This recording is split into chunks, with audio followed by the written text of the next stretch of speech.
오늘은 제목은 고난을 어떻게 이길 것인가 라고 하는 거죠. 우리의 삶 속에 보면 고난이라고 하는 것이 참 너무 많은 것 같아요. 저를 비롯한 모든 사람들이 어떻게 보면 고난 속에 살고 있다 이렇게 말할 정도로 각 사람들의 삶 속에 보면 참 어렵게 고통 가운데, 환난 가운데 사는 경우를 참 많이 보게 됩니다. 이와 같은 우리에게 고난과 어려움이 왔을 때 우리가 어떻게 이길 것인가 라고 하는 것이 정말 우리에게는 매우 중요한 거라고 하는 거죠. 어느 날 욥은 자신의 모든 재산이 다 사라졌습니다. 어느 날 그냥 갑자기 사라졌어요. 풍성한 삶 속에 있다가 그냥 어느 날 하루아침에 어떻게 보면 다 사라져 버렸어요. 그렇다면 아마 엄청난 그에게는 고난이 다가왔겠죠. 그의 삶이 정말로 힘든다고 하는 거죠. 근데 또 어느 날 갑자기 자녀들이 죽었다는 소식을 듣게 됩니다. 그러니까 결국은 모든 재산과 자신의 모든 자녀들이 죽었다라고 하는 소식을 듣게 된다라고 하는 거죠. 그리고 그 이후에 오늘 본문 말씀이 그 말씀이에요. 그 소식을 다 듣고 난 이후 욥이 하는 말이에요. 욥의 신앙에 어떻게 보면 고백이라 말할 수 있다라고 하는 거죠. 우리는 욥을 생각함에 있어서 가장 기본적으로 생각할 것은 뭐냐면 욥은 하나님으로부터 인정받은 사람이라는 거예요. 동방 사람 중에 가장 훌륭한 자였다라고 그렇게 하나님께서 그를 평가를 했어요. 가장 훌륭한 자다. 하나님께서. 우리는 그걸 아셔야 돼요. 근데 그럼에도 불구하고 그에게 뭐가 왔다고요? 고난이 왔다라고 하는 거예요. 우리는 신앙생활 하면서 보통 믿음 생활 잘하고 믿음이 좋고 그러면 모든 것이 다 형통하고 모든 것이 잘 되고 모든 것이 복이라고 많이 우리는 생각들 하고 있단 말이에요. 그런데 오늘 본문 내용을 보게 되면 그렇지 않음을 우리가 알 수 있다는 거죠. 하나님으로부터 동방의 사람 중에 가장 훌륭한 자였던 그 욥, 아주 훌륭한 믿음을 가졌던 욥, 그럼에도 불구하고 그에게 어느 날 모든 재산이 사라지는 그와 같은 고통과 자녀들이 죽는 그와 같은 고난을 받았다고 하는 거죠. 이게 우리는 늘 신앙생활 하면서 그걸 염두에 두어야 된다라고 하는 거예요. 동방의 사람 중에 가장 훌륭했던 그 욥도 고난이 있었더라. 하물며 하나님이 나를 평가할 때 어떻게 평가할지는 본인이 잘 아시니까 그런 나는 어떻게 보면 그보다 더 많은 고난이 있을 수도 있다라고 하는 거예요. 근데 꼭 그런 건 아니에요. 내가 꼭 하나님 앞에서 꼭 신앙생활 좀 제대로 못한다고 해서 하나님이 항상 나에게 고난을 주느냐? 그건 아니에요. 그럴 수도 있다라고 하는 거예요.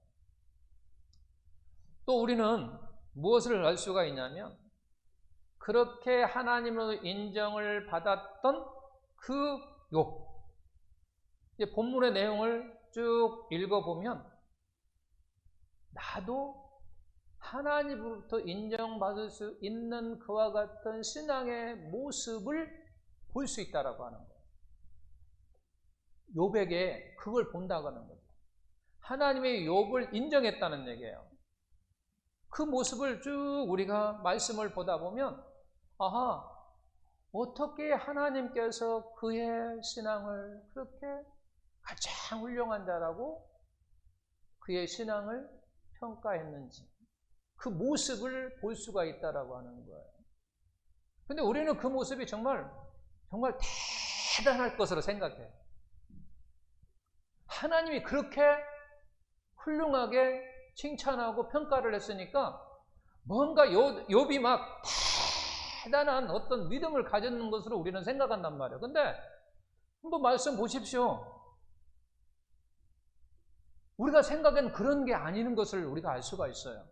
우리는 보통 그런 생각을 많이 한단 말이에요. 성경에서 위대한 사람은 뭔가 위대하게 막 믿음을 가졌다라고 생각하는데요. 가만히 말씀들을 쭉 읽어보면요. 그렇지 않은 것을 우리가 볼 수 있다라고 하는 거예요. 우리는 오늘 말씀 통해서 한번 생각할 것은 뭐냐면 그런 거죠. 하나님으로 인정을 받았던 그 욥에게도 뭐가 있었다?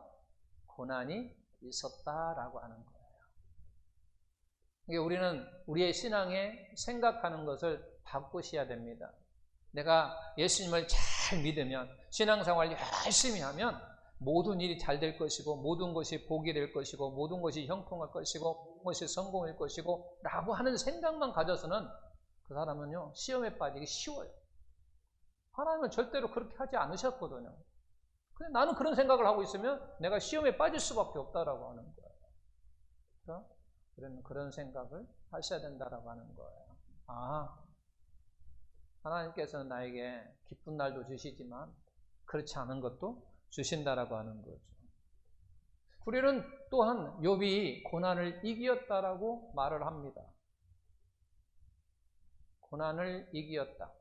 그러면 욥이 고난을 이기었다라고 하는데, 그럼 이기었다라고 하는 말이 어떤 의미냐라고 하는 것이 매우 중요한 거예요. 그잖아요. 욥이 고난을 이겼다라고 하는. 욥은 어느 날 그에게 뭐가 왔냐면 고난이라고 왔어요. 욥에게는 어느 날 고난이 찾아왔어요. 그리고 그 고난을 이겼다라고 하는 거죠. 어떻게 이겼느냐는 얘기죠. 이게 우리에게도 하나님으로부터 인정받던 욥에게도 고난이 온 것처럼 우리에게도 고난이라고 하는 것은 올 수 있다라고 하는 거죠. 그리고 욥은 그 고난을 이겼다라고 하는 거죠. 어떻게 이겼느냐라고 보니까 오늘 말씀에 보니까 그는 뭐 했다? 예배했다라고 하는 거죠. 찬송했어요. 예배하고 찬송했다라고 하는 거예요. 우리는 보통 가난이라고 하는 것을 이길 때 우리는 어떻게 생각합니까? 우리는 가난을 이기려면 보통 어떻게 합니까? 어떤 생각을 가지고 있어요? 대부분의 사람들이 그런 생각을 가지고 있어요. 열심히 일을 해서 돈을 많이 벌어야 이 가난이라고 하는 것을 벗어난다, 이긴다라고 생각하는 거예요. 이게 우리 대부분의 사람들의 생각이에요. 근데 우리 신앙에는 이렇게 생각하면 안 된다라고 하는 거예요. 세상 사람들하고는 다른 것이 없잖아요. 그들도 이렇게 생각하고 나도 이렇게 생각하면 똑같은 거잖아요. 그러면 하나님의 사람이나 세상 사람이나 다를 바가 뭐가 있냐는 얘기예요. 그래서 우리는 가난을 대부분 사람들이 조금 전에 우리가 이야기했던 것처럼 그렇게 이 가난을 이기려면 열심히 일을 해서 돈을 벌어야 그 가난을 이길 수 있다라고 생각한단 말이에요. 그 반면에 그 사람은요, 계속해서 누구와 멀어집니까? 하나님과 멀어진다라고 하는 것이에요. 그러잖아요. 열심히 돈 벌려고 하면요, 하나님과 계속 멀리 가요. 주일날도 돈 벌어야 되니까. 그래야 가난을 벗어나니까. 이런 생각을 계속해서 하게 된다고. 근데 욥을 가만히 한번 생각해 보시라고 하는 거예요. 욥을 우리는 가만히 생각해 봐야 돼요. 욥은 어땠는가는 얘기죠. 욥은 오늘 말씀 보니까 예배하고 찬송했다라고 하는 거죠. 예배하고 찬송했다라고 하는 거죠. 예배하고 찬송하니까 사탄이 와가지고 내가 실패했다 라고 하는 것을 인정을 해요. 인정하고 다시 욥에게 육체의 고난을 주는 거예요. 그에게 피부병을 주는 거죠. 더 강한 그에게 몸에게 직접 가는 거죠. 그것이 아까 우리가 읽었던 1장 11절이에요. 이제 주의 손을 펴서 그의 모든 소요를 찌어서, 이게 사탄이 하나님께 하는 소리예요. 모든 소요를 찌어서 그리하시면 틀림없이 주를 향하여 뭐한다? 욕한다라고 하는 거죠. 욕한대. 욕한다는 건 저주한다는 얘기예요. 저주한다는 얘기는 다시 하면 원망한다는 얘기예요. 원망한다는 얘기를 다시 뭐 한다? 비난한다는 얘기예요. 하나님을 비난한다는 얘기예요. 욕한다, 비난한다라고 하는 거예요. 이게 사탄의 목표는 결국은 뭐냐면 이 고난을 통해서 뭐 하라는 얘기예요? 하나님을 뭐 하라? 욕하라는 얘기예요. 저주하라, 비난하라, 원망하라는 얘기예요. 너희가 고난을 당할 때 그 고난을 통해서 예배하고 찬송하면 욥처럼 그 고난을 이기는 것이고, 하나님을 향하여 욕하고 저주하고 비난하고 하게 되면 결국은 너희는 이기는 것이 아니라 지는 거라는 얘기야. 그러니까 결국은 이긴다라고 하는 개념이 뭐냐면 그거예요. 나에게 어떤 어려움이 오더라도, 나에게 어떤 고난이 온다 할지라도 하나님을 저주하거나 욕하거나 비난하거나 하지 않는 것이 그 고난을 이기는 것이라는 얘기예요. 그런데 그리고 잠깐 한 가지 더 생각할 것은, 자, 욥이 고난을 이겼다고 이야기하는데 그 고난이 그러면 사라졌나요? 사라졌어요? 사라지지 않았어요. 사라지지 않았어요. 사라지지 않았는데 그는 그 고난을 이겼단 말이에요. 무엇으로? 예배하고 찬양했다라고 하는 거예요. 하나님을 욕하지 아니하고, 하나님을 저주하지 아니하고, 하나님을 비난하지 아니하고 예배하고 찬송했다라고 하는 거예요. 저는 이 말씀을 준비하면서 우리 승리 선생님이 참 많이 생각났어요. 욥의 이 모습에서 저는 승리의 모습을 다 바라본 거예요. 물론 저도 뭐 여기 다 보이지만 이번에는 우리 승리 선생님의 모습을 다 봤어요. 어느 날 갑자기 승리 선생님의 고난이 찾아왔어요. 얼마나 괴롭고 고통스러웠어요. 하나님을 원망하고 비난하고 싶었고 너무너무 간절히 그랬었죠. 그런데 변함없이 예배하고 찬송하는 모습으로 왔어요. 뭐 어떤 데는 저는 모르죠. 24시간, 지금 벌써 1년, 2년 하면서에 그 가운데 어떤 때는 하나님을 비난할 때도 있을 수도 있었겠어요. 아마 순간이었을 거예요. 왜? 제가 볼 때는 순간이라고 생각하는 거예요. 왜? 지금도 변함없이 예배당에 나와서 수요일이면 수요 예배, 주일이면 주일 예배 다 지금까지 들어왔으니까 예배하고 찬송하는 모습이 있었다라고 하는 거죠. 분명히 하나님을 비난할 수도 있었고 하나님을 욕할 수 있었어요. 하나님, 내가 지금까지 하나님 앞에 신앙생활을 얼마나 내 나름대로는 정말 잘했잖아요. 내가 고3일 때도 남들은 다 방과 후에 다 공부했지만 저는 하나님을 위해서 금요일날 와갖고 금요 철야했잖아요. 기도했어요. 그런 것들을 보면 하나님을 향하여 어찌하여 나에게 이와 같은 어려움을 고통을 주십니까? 라고 말할 수 있었다는 거예요. 근데 그럼에도 불구하고 지금까지 변함없이 계속해서 예배하고 찬송하고 하나님과 늘 가까이 동행하려고 하고 기도하고 하는 그런 모습을 보니까 결국 무슨 얘기냐면 그 고난을 지금 이기고 있다는 거예요. 할렐루야. 그 고난을 이기고 있어요.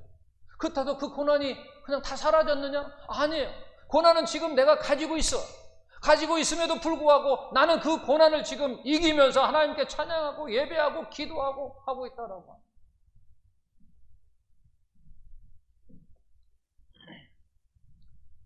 그렇다면 우리는 여기서 이렇게 또 한번 생각했어요.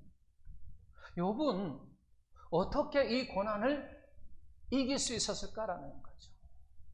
분명히 예배하고 찬송할 수 있었던 그 원동력이 있었을까라는 얘기예요. 원동력. 또는 무엇으로? 그에게 믿음이 있었을 거라는 얘기예요. 무슨 믿음이 있었느냐는 얘기예요. 무슨 믿음이 있었느냐.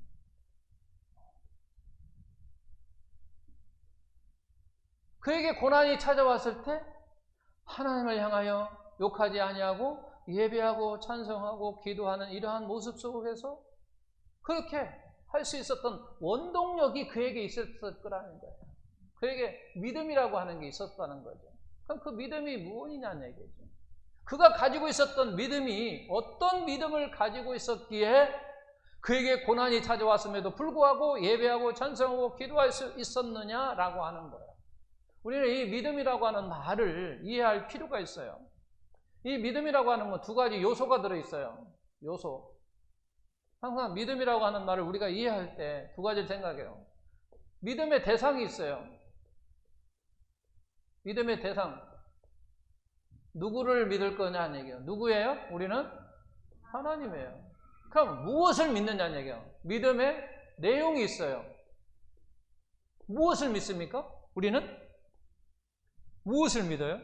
하나님의 말씀. 하나님의 말씀을 믿는 거예요. 우리는 하나님을 믿는다고 할 때 하나님을 믿는 동시에 우리는 하나님의 말씀을 믿는 거예요. 하나님의 말씀을 믿는 거예요. 그러면 어떤 원동력 믿음이 욥에게 있었느냐라고 하는 거예요. 나는 이러면서 이제 우리 승리선생님은 무엇으로 이겼을까? 이렇게 한번 또 생각을 해봤어요. 우리 승리선생님. 근데 이제 평상시 승리선생님과 제가 대화하는 과정 속에서 제가 뭘 느끼냐면 하나님의 선하신 이 원동력이 있었어요. 제가 보는 관점에서 그래요. 왜? 대화를 해봤을 때에 그러면서 그렇게 이야기를 할 때도 있었어요. 하나님의 뜻이 있겠죠. 하나님의 뜻이 있겠죠. 비록 내가 지금 몸이 아프지만 이 아픔에 하나님의 뜻이 있겠죠. 그럼에도 불구하고 내가 굴하지 않는다는 것은 하나님의 선하신 뜻이라는 하는 거죠. 나의 이와 같은 고통이, 나의 이와 같은 어려움이 하나님은 좋으신 분이니까 반드시 어떤 합력하여 선을 이루는 쪽으로 좋은 결과를 얻어낼 것이라고 하는 하나님의 선하심이라고 하는 그와 같은 원동력, 그와 같은 믿음이 있었다라고 하는 거죠. 마찬가지예요. 욥에도 보니까 그랬어요. 오늘 말씀에 보니까 그잖아요. 주신이도 그잖아요. 주신이도. 그러니까 결국은 뭘 하냐면 하나님의 주권을 인정했어요. 하나님의 주권을 인정하는 거예요. 주권은. 그러니까 결국은 하나님의 주시기도 하시지만 가져가시기도 한다 그런 얘기예요. 하나님 것이니까 하나님 마음대로 한다는 그런 얘기예요. 내 것이 아니라는 거예요. 나에게 모든 재산이 있었지만 그건 내 것이 아니었고 하나님 것인데 하나님이 잠깐 주었다고 또 가져간다고 하니까 그럼 가져가시오 그런 얘기예요. 그게 하나님의 주시든지 가져가든지 다 하나님의 주권을 인정하는 거예요. 그와 동시에 하나님의 선하심을 인정하는 거예요. 가져가시는 것도 하나님은 좋으신 분이니까 선하신 분이시니까 합력하여 선을 이룰 거라고 하는 거죠. 그렇게 생각하다 보니까 결국은 자기를 단련하여 정금으로 내게 할 것이다 라고 말을 하는 거예요. 하나님은 좋으신 분이니까 나에게 이와 같은 고난도 좋은 목적으로 주셨을 거라고 하는 그런 선하신 그와 같은 믿음을 가지고 있었다라고 하는 거죠.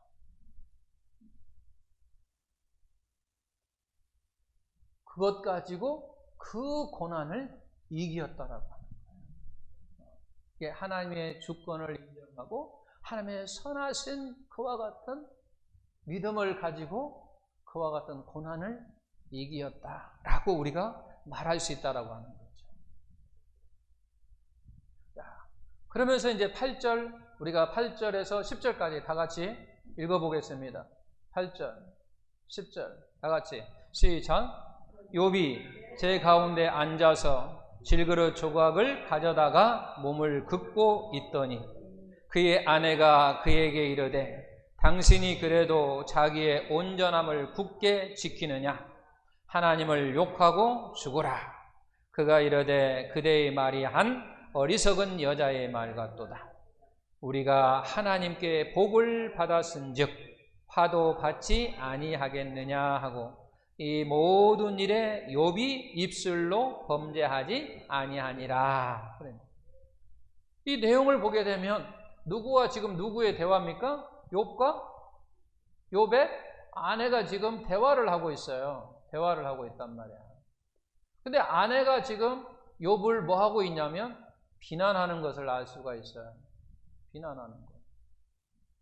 남편의 욥을 지금 비난하고 있다. 욥을 비난한다는 얘기는 다른 말로 이야기하면 욥의 무엇을 비난한다는 얘기냐면 욥의 신앙을 비난한다는 얘기예요. 지금 욥을 비난한다는 얘기는 다른 말로 이야기하면 욥의 신앙을 지금 비난하는 거예요. 왜냐하면 아내는 욥이 남편이 하나님을 뭐 하기를 원하는 거예요? 욕하라는 거예요. 당신 지금 보니까 보석을 보니까 욕하고 있냐고요. 하나님을 욕하라는 거예요. 그런데 앞에서 봤지만 하나님의 주권을 인정하고 하나님의 선하신 그와 같은 믿음을 가지고 있는 그 모습 속을 보면서 아내는 욥을 비난한다라고 하는 거죠. 욥의 그러니까 결국은 욥의 신앙을 비난하는 거예요. 욥의 신앙. 욥의 이제 신앙을 아내가 이제 비난하니까 그에 대한 반응을 합니다. 반응. 무슨 반응을 합니까? 여자의 어리석은 말 같도다. 이게 당신이 지금 말한 것은 어리석다 그런 얘기예요. 당신이 말한 것은 어리석다. 나를 향하여 하나님께 저주하라고 하나님을 욕하라고 하는 그 말이 정말로 당신은 어리석은 말이다 그런 얘기예요.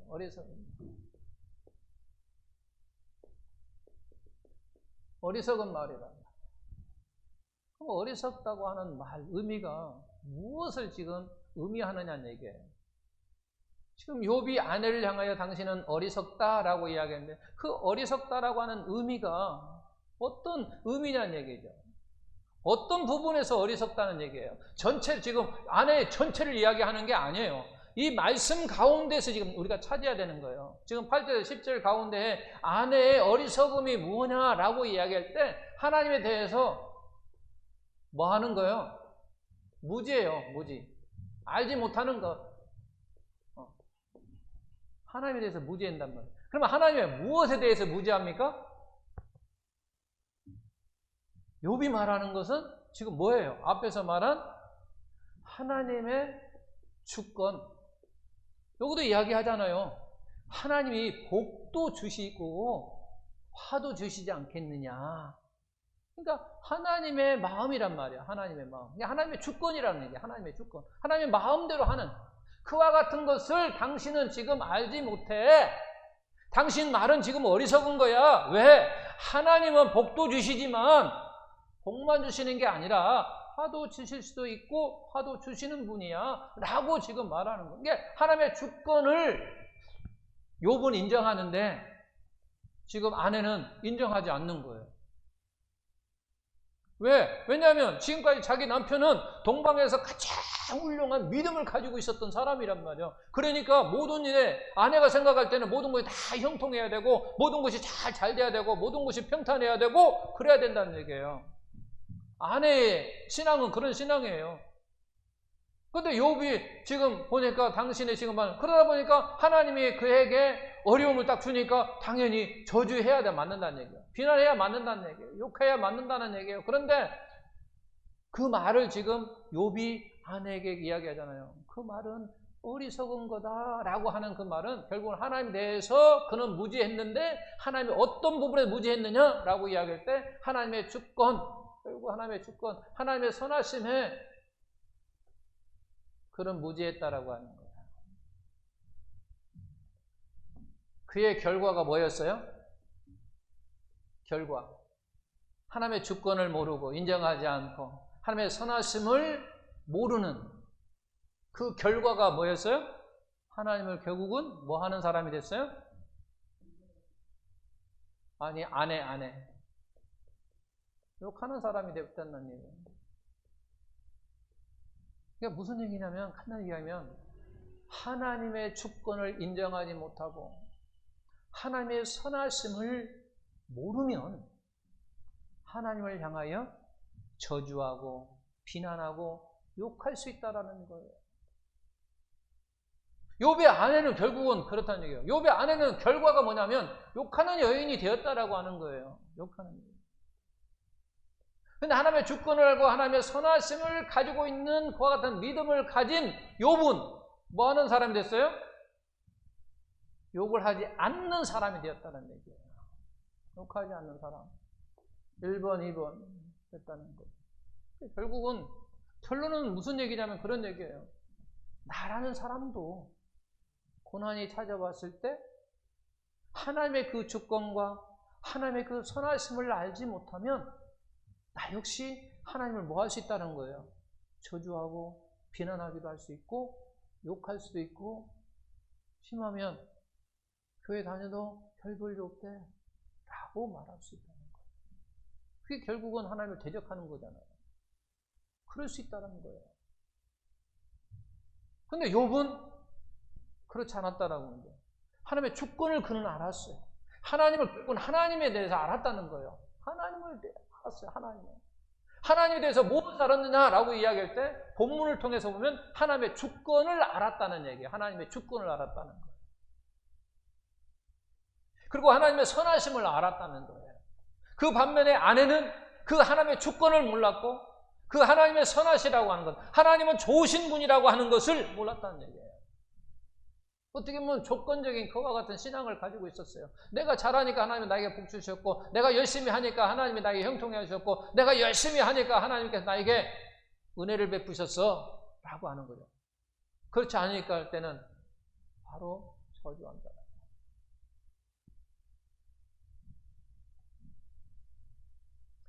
그 다음에 읽어볼까요? 그 다음 11절부터 13절. 욥의 친구 세 사람이 그 모든 재앙이 그에게 내렸담을 듣고 각각 자기 지역에서부터 이르렀으니 고 대만 사람 엘리바스와 수아 사람 빌닷과 나아마 사람 소발이라. 그들이 욥을 이문하고 이로하려 하여 서로 약속하고 오더니 눈을 들어 멀리 보매 그가 욥인 줄 알기 어렵게 되었으므로 그들이 일제히 소리질러 울며 각각 자기의 겉옷을 찢고 하늘을 향하여 티끌을 날려 자기 머리에 뿌리고 밤낮 7일 동안 그와 함께 땅에 앉았으나 욥의 고통이 심함을 보므로 그에게 한마디로 말하는 자가 없었더라. 욥의 세 친구들이 욥이 고난이 당했다고 하는 소식을 듣고 지금 뭐 했어요? 2로차 지금 왔다라고 하는 거죠. 막상 욥을 딱 만나고 그를 보니까 너무나도 비참한 모습에 할 말을 잃어버렸어요. 그의 고난이, 그의 고통이 얼마나 심했는지 사람이 변해버렸어요. 사람이 변해버리니까 알아보기도 힘들 정도로 그와 같은 비참한 모습을 하고 있었단 말이에요. 그러다 보니까 새 친구들이 할 말을 잃어버렸어요. 할 말을. 그 모습을 보고.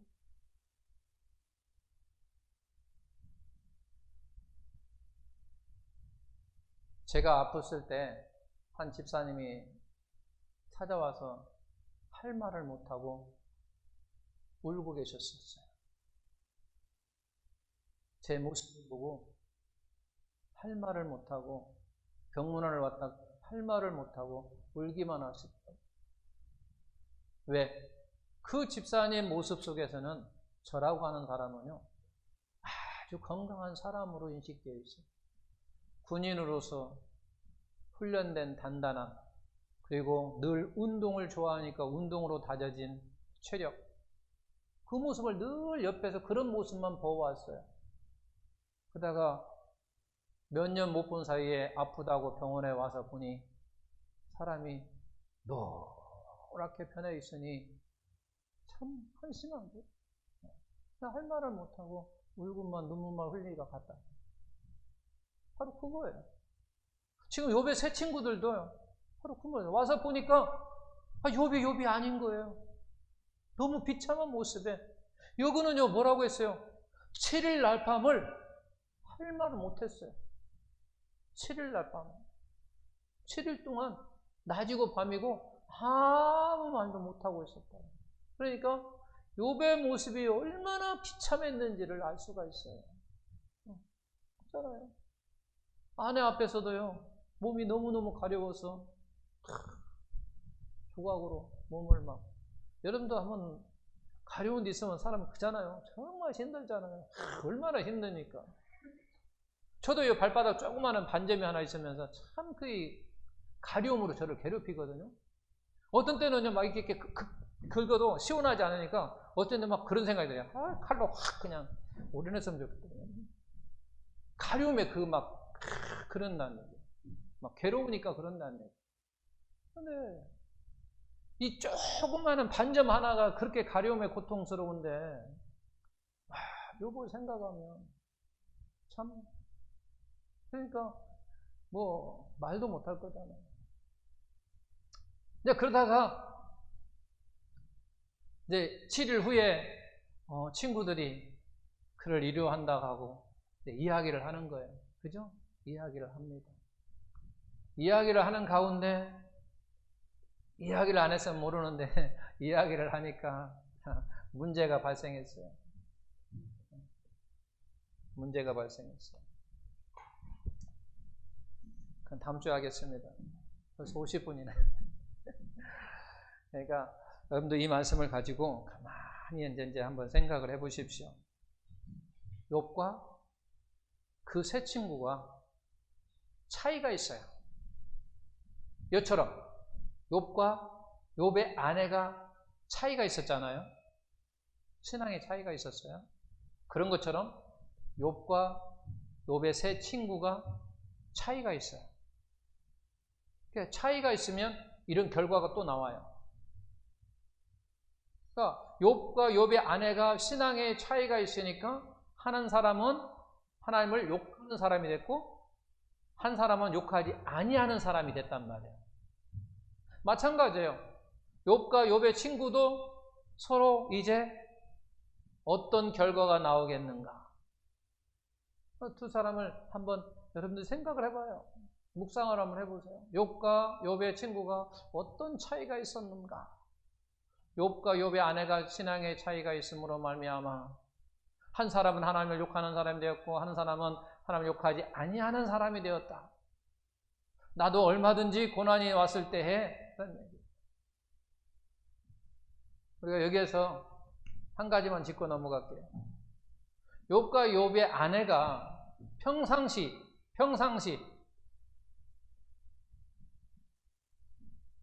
아무 문제가 없었어요. 그죠? 근데 어려움이 찾아오니까 무기간이라도 뭐가 있었어요? 갈등이 생겼다라고 하는 거죠. 갈등이 생겼어요. 평상시 때는요 아무 문제가 없었어요. 고난이 찾아오니까, 어려움이 찾아오니까 그에게 갈등이 생겼다라고 하는 거죠. 오늘 우리에게 어려움이 찾아왔어요. 코로나라고 하는 이것이 우리에게 다가와서 우리에게 고난이라고 왔단 말이에요. 우리가 평상시 때는요, 우리의 신앙생활 하는데 아무 문제 없었어요. 코로나가 딱 어려움에 닥쳐오니까 오늘날 믿음 있는 자와 없는 자가 많이 구별되고 있어요. 많이 구별되고 있어요. 믿음 있는 자와 없는 자가 많이 구별되고 있고 교회에 가서 예배드리는 사람과 그렇지 않은 사람과 구별이 되어 있고, 그러니까 평상시 때는요 다 믿음이 좋은 것 같고 다 문제가 없는 것 같고 갈등이 없는 것 같지만 고난이 딱 다가오면요 다 이렇게 나눠지는 거예요. 사랑하는 성도 여러분, 여러분들은 욥이 번제치 아니하고 욕하지 아니하고 비난하지 아니하고 그랬던 것처럼 여러분은 여러분에게 다가오는 그 고난이라 할지라도 늘 하나님과 함께하는 그와 같은 삶 속에서, 은혜의 삶 속에서, 믿음의 삶 속에서 사실 수 있는 그런 성도가 되시기를 예수님의 이름으로 축원합니다.